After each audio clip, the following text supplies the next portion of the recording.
Assalamualaikum warahmatullahi wabarakatuh. Perkenalkan, nama saya Muhammad Gunawan dengan nomor induk mahasiswa 20 30 50 11 37, Prodi Komunikasi Penyiaran Islam. Saya membuat video ini hanya untuk mengikuti ujian komprehensif yang sedang diadakan pada mata kuliah pengantar ilmu komunikasi dengan penguji Bapak Muhammad Randika Hamadia MSOS.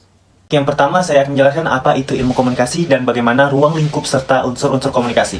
Ilmu komunikasi merupakan disiplin ilmu yang mempelajari berbagai aspek tentang komunikasi manusia, baik secara verbal maupun non-verbal. Bidang ini membahas tentang bagaimana pesan dikirim, diterima, dan diinterpretasikan oleh individu maupun kelompok dalam konteks sosial dan budaya. Ruang lingkup ilmu komunikasi meliputi proses komunikasi, unsur-unsur komunikasi, media komunikasi, konteks komunikasi, dan efek komunikasi. Unsur-unsur komunikasi sendiri meliputi sumber pesan, media, dan penerima. Yang kedua, terdapat beberapa tipe dan model komunikasi yang umum digunakan dalam berbagai situasi dan konteks. Beberapa di antaranya, yang pertama, komunikasi verbal. Komunikasi yang dilakukan melalui kata-kata, lisan seperti percakapan, presentasi, atau pidato. Yang kedua, komunikasi nonverbal. Komunikasi yang dilakukan melalui bahasa tubuh, ekspresi wajah, gerakan tangan, atau postur tubuh. Yang ketiga yaitu komunikasi visual. Komunikasi yang dilakukan melalui gambar, grafik, atau video. Yang keempat yaitu komunikasi tertulis. Komunikasi dilakukan melalui tulisan seperti surat, email, atau pesan teks. Yang kelima, model komunikasi linear. Model yang menggambarkan komunikasi sebagai proses satu arah dari pengirim pesan ke penerima pesan. Yang keenam yaitu komunikasi interaktif. Model yang menggambarkan komunikasi sebagai proses dua arah antara pengirim dan penerima pesan. Terus yang ketujuh, komunikasi transition. Model yang menggambarkan komunikasi sebagai proses yang saling mempengaruhi antara pengirim pesan dan penerima pesan. Yang ke-8 yaitu komunikasi berbasis konteks. Model yang menggambarkan komunikasi sebagai proses yang dipengaruhi oleh konteks sosial, budaya, dan situasional di mana komunikasi terjadi. Yang ketiga, saya akan menjelaskan dimensi komunikasi, yang diantaranya yaitu dimensi verbal. Dimensi ini mencakup pengguna kata-kata, intonasi, kecepatan berbicara, dan volume suara dalam komunikasi verbal. Dan yang kedua yaitu dimensi nonverbal. Dimensi ini mencakup bahasa tubuh, ekspresi wajah, gerakan tangan, dan postur tubuh dalam komunikasi nonverbal. Yang ketiga, dimensi visual. Dimensi visual ini mencakup pengguna gambar, grafik, dan video dalam komunikasi visual. Yang keempat, dimensi tertulis. Dimensi ini mencakup pengguna tulisan seperti surat, email, atau pesan teks dalam komunikasi tertulis. Yang kelima, dimensi konteks. Nah, di dimensi ini mencakup faktor-faktor sosial, budaya, dan situasional yang mempengaruhi komunikasi seperti latar belakang budaya, status sosial, dan tujuan komunikasi. Yang keenam yaitu komunikasi psikologis atau dimensi psikologis. Dimensi ini mencakup faktor-faktor psikologis yang mempengaruhi komunikasi seperti emosi, motivasi, dan persepsi. Yang ketujuh yaitu dimensi teknologi. Dimensi ini mencakup pengguna teknologi dalam komunikasi seperti telepon, email, dan media sosial. Yang keempat, terdapat beberapa faktor pendukung dan penghambat komunikasi yang dapat mempengaruhi efektivitas dan kualitas komunikasi. Beberapa di antaranya: A. Faktor pendukung komunikasi.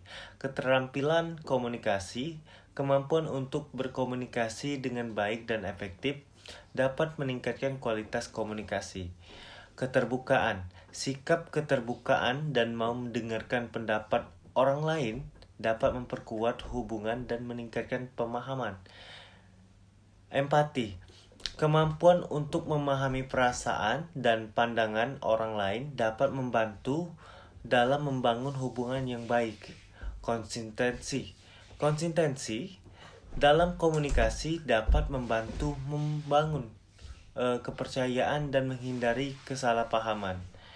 Keterampilan, mendengarkan, kemampuan untuk mendengarkan dengan baik dan memahami pesan yang disampaikan dapat meningkatkan efektivitas komunikasi. Faktor penghambatnya, komunikasi. Yang ke-1 yaitu Gangguan fisik. Gangguan fisik seperti kebisingan atau gangguan teknis dapat mengganggu komunikasi. Terus perbedaan budaya. Nah, perbedaan budaya dapat menyebabkan kesalahpahaman dan kesulitan dalam memahami pesan yang disampaikan. Terus emosi. Emosi yang tidak terkendali dapat mengganggu komunikasi dan menyebabkan konflik. Terus kurangnya keterampilan komunikasi. Kurangnya keterampilan komunikasi ini dapat menyebabkan kesulitan dalam menyampaikan pesan yang efektif. Kurangnya keterbukaan. Nah, sikap yang tidak terbuka terhadap atau tidak mau mendengarkan pendapat orang lain dapat menghambat komunikasi dan memperburuk hubungan. Terus kurangnya empati. Nah, kurangnya empati, kemampuan untuk memahami perasaan dan pandangan orang lain dapat menyebabkan kesalahpahaman dan konflik.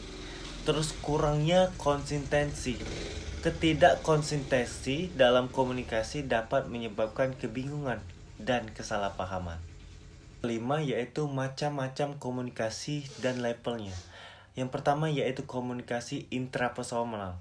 Nah, komunikasi yang terjadi dalam diri seorang seperti berpikir, merenung, atau mempertimbangkan suatu hal. Yang kedua yaitu komunikasi interpersonal. Komunikasi interpersonal yang terjadi antara dua orang atau lebih seperti percakapan, diskusi, atau pertemuan. Yang ketiga yaitu komunikasi kelompok. Komunikasi yang terjadi dalam kelompok yang lebih besar seperti rapat atau diskusi kelompok. Terus yang keempat, komunikasi organisasi.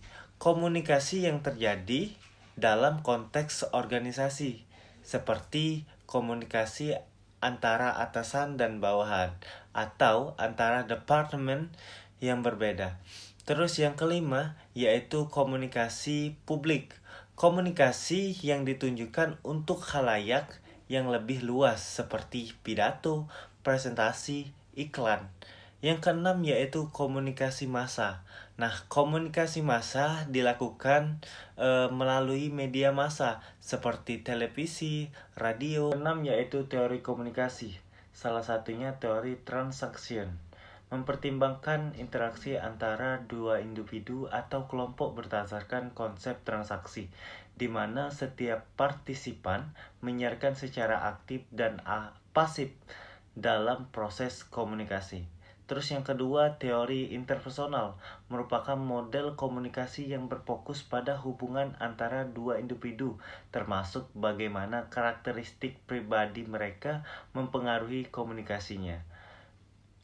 Yang ketiga yaitu teori semiotika, melihat komunikasi sebagai proses simbolik, di mana semua informasi disajikan dalam bentuk simbol yang digunakan oleh manusia untuk mengkomunikasikan pertolongan, keputusan, dan ide. Menurut saya, Prodi KPI Fakultas Dakwah dan Komunikasi UIN Raden Fatah Palembang sudah lebih baik dari prodi lainnya di Fakultas Dakwah karena selain akreditasinya A, yang berarti amat baik juga meluluskan para mahasiswa-mahasiswi yang berkualitas dan sudah siap turun di dunia kerja.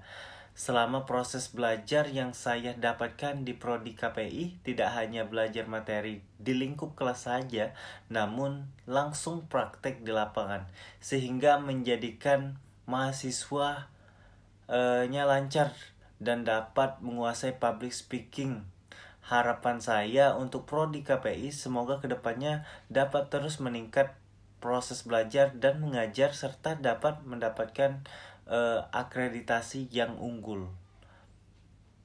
Terima kasih. Mungkin itu saja penjelasan dari saya. Wassalamualaikum warahmatullahi wabarakatuh.